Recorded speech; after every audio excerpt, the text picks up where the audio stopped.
Hi friends, welcome my channel. இன்றைக்கி நம்ம வீடியோவில் என்ன பார்க்க போகிறோன்னா டேஸ்டியான சுழியம் எப்படி செய்கிறதுன்னு பார்க்க போகிறோம். வாங்க பார்க்கலாம். சுழியம் செய்யறதுக்கு 1 கப்பு கடலைப்பருப்பை 3 to 4 டைம்ஸ் வாஷ் பண்ணி குக்கரில் ஒரு 5 விசில் விட்டு எடுத்துக்கலாம். 5 விசில் வந்துருச்சு. இப்போ குக்கரை ஓப்பன் பண்ணி பார்க்கலாம். பருப்பு நல்லாவே வெந்திருக்கு. இப்போ ஒரு மிக்சி ஜாரில் இதை பொடி பண்ணி எடுத்துகிட்டு வந்துடலாம். அரைச்சி எடுத்துகிட்டு வந்தாச்சு. இதை ஒரு கடாயில் நல்லா வறுத்து எடுத்துக்கலாம். ஒரு 5 நிமிஷத்துக்கு நல்லா வதக்கணும்.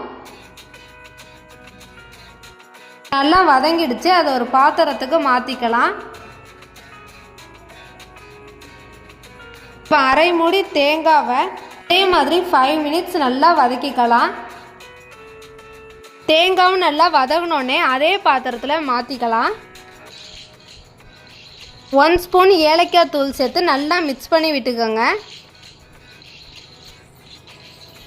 இப்போ ஒரு பாத்திரத்தில் 1/2 கிளாஸ் தண்ணி சேர்த்து 1 கப்பு வெல்லம் சேர்த்து நல்லா மிக்ஸ் பண்ணி விட்டுக்கோங்க.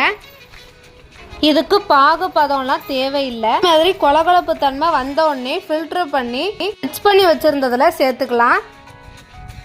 இப்போ நல்லா இந்தமாரி மிக்ஸ் பண்ணி விட்டு அதை கொஞ்ச நாள் ஆற விட்டு உருண்டை பிடிச்சி எடுத்துகிட்டு வந்துடலாம்.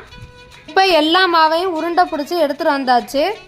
இப்போ ஒரு பாத்திரத்தில் 1 கப்பு மைதா மாவு சேர்த்து 1/2 டீஸ்பூன் சோடாப்பு சேர்த்து தேவையான அளவு சால்ட்டு சேர்த்து நல்லா மிக்ஸ் பண்ணி விட்டுக்கோங்க.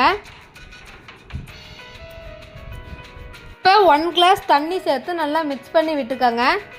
மாவு இந்த பதத்துக்கு நல்லா கட்டி இல்லாமல் கரைச்சி வச்சுக்கோங்க. இப்போ ஒவ்வொரு உருண்டையும் அந்த மாவில் டிப் பண்ணி கடாயில் தேவையான அளவு ஆயில் விட்டு ஆயில் ஹீட் ஆனதோ ஒவ்வொரு உருண்டையும் போட்டு பொரிச்சு எடுத்துடலாம்.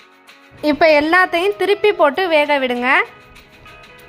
சுழியம் நல்லா வெந்துருச்சு. இப்போ எடுத்து ஒரு பவுலுக்கு மாற்றிக்கலாம்.